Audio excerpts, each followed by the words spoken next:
Après, oui, effectivement, je suis sur le terrain, les collègues sont sur le terrain. On voit que c'est un virus mortel qui tue des gens, qui tue nos mamans, qui tue nos papas.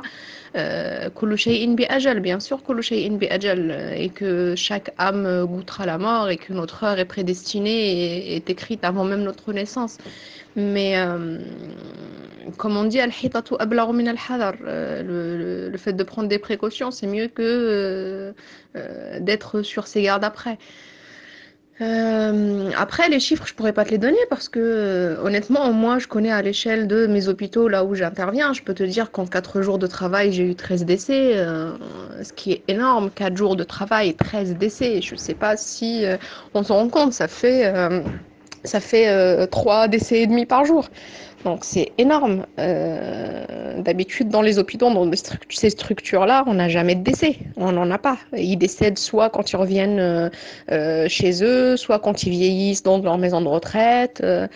Mais là, 13 décès en 4 jours, c'est énorme. Et des gens qui meurent tout seuls dans leur coin, des gens qu'on n'a pas le temps de soulager, des gens qu'on n'a pas le temps d'accompagner.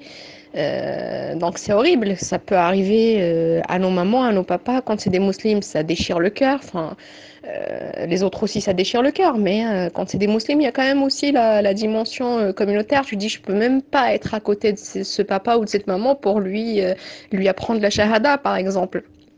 Nos morts, je sais très bien que le prophète nous a exhortés à leur apprendre la ilaha illallah. Et on n'a pas le temps de leur apprendre la ilaha illallah. On est là, on les voit. Quand je passe dans la chambre et que je vois que un papa est en fin de vie, je lui dis, Ami, pense à dire la ilaha illallah, répète la ilaha illallah. Parce que avant la mort, les gens, ils répètent beaucoup de choses. Ils répètent des paroles, il y en a qui appellent leur père, il y en a qui appellent leur mère, il y en a qui disent des choses incohérentes et qui répètent en boucle. Et subhanallah, quand tu vois les gens en train de mourir, en train de répéter des paroles de chansons, ou en train d'appeler leur mère, ou en train de faire des choses comme ça, la seule chose que tu peux te dire, Ya Rabbi thabbitni ala la ilaha illallah. Et quand tu vois un musulman qui est en train de mourir, tu peux lui dire, Ami ou Khalti, pense à dire la ilaha illallah. Mais tu peux pas être là jusqu'au dernier souffle. Parce que l'idéal, ce serait que tu sois à côté de lui ou à côté d'elle et que tu lui dises Ami, Khalti, dis la ilaha illallah, dis la ilaha illallah jusqu'à ce que l'âme sorte du corps. Mais on n'a pas ce temps-là.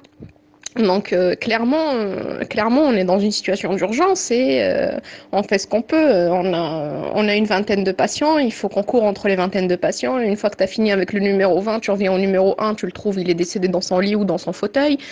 Enfin, les gens, ils se rendent pas compte. Ils se rendent pas compte parce qu'ils sont loin de ça, parce que ils regardent aussi beaucoup les infos. Il faut arrêter de regarder les infos. À un moment donné, il faut éteindre sa télé, il faut éteindre son ordinateur et puis se recentrer, faire tauba, faire les duas et rester avec sa famille, ses proches et se rendre compte que c'est pas n'importe quoi, hein. Ce virus-là, c'est un waba et des communautés avant nous, ils ont connu le waba et des communautés après nous vont connaître le waba de toute manière, hein. Et qu'on ait prouvé que c'est une grosse épreuve pour ceux qui sont sur le terrain, c'est une grosse épreuve pour ceux qui sont atteints, et que si vous n'êtes pas atteint, si vos familles ne le sont pas, Alhamdulillahi Rabbil Alamin, c'est un grand bienfait d'Allah, vous vous rendez même pas compte à quel point vous êtes privilégiés dans cette histoire-là. Et qui plus est, bon, on peut dire aussi que ceux qui sont touchés sont privilégiés parce qu'ils sont éprouvés et plus grande est l'épreuve, plus grande est la récompense.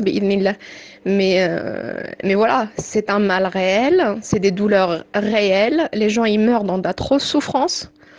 Vraiment des grosses, grosses souffrances. Il y en a qu'on arrive à soulager à temps et à qui on met de la morphine, de l'hypnovèle, des sédatifs pour les endormir un petit peu avant leur mort, pour qu'ils meurent dans moins de souffrance, en tout cas apparente, parce que nous, physiquement et en surface et en apparence, on voit que ça les soulage.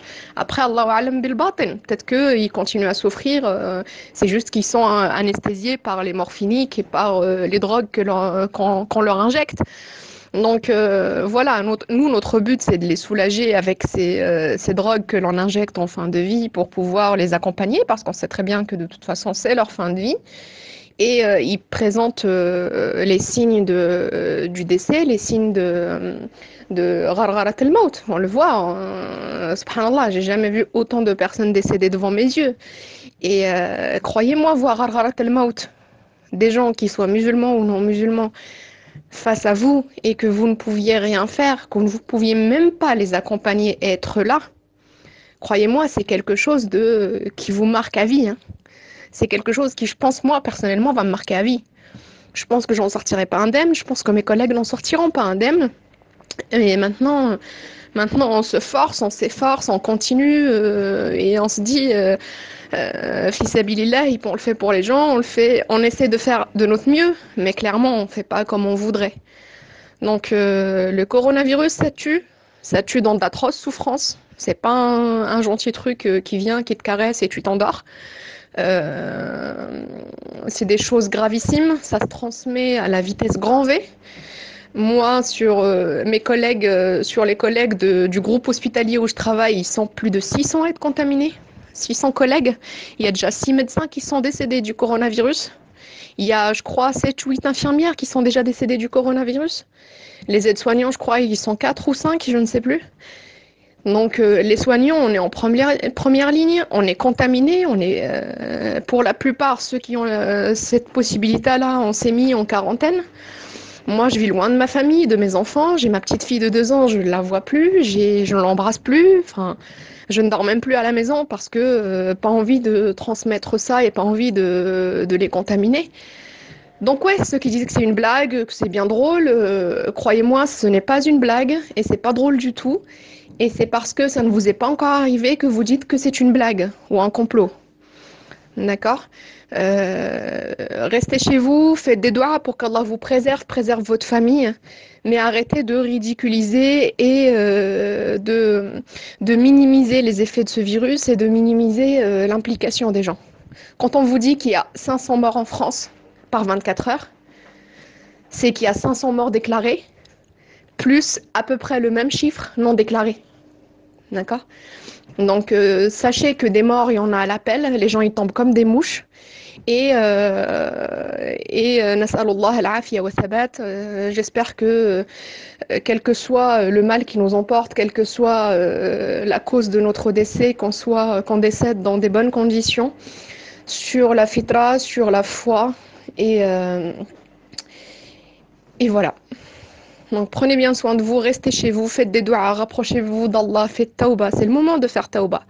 S'il y a un moment où il faut faire tauba, c'est bien celui-là, hein. Donc faites tauba, rapprochez-vous de l'essentiel, faites invoquer Allah en faveur de vos familles, de vos enfants, de tous les malades, parce qu'il y en a, ils sont réels, de tous les malades, de tous les décédés qui n'ont pas de ghusl, sauf s'ils ont la chance d'avoir un infirmier ou une infirmière qui sait faire le ghusl al-amwat, qui n'ont pas de salat al-janaza, sauf s'il a une famille qui lui fait salat al-janaza, salat al-ghaib.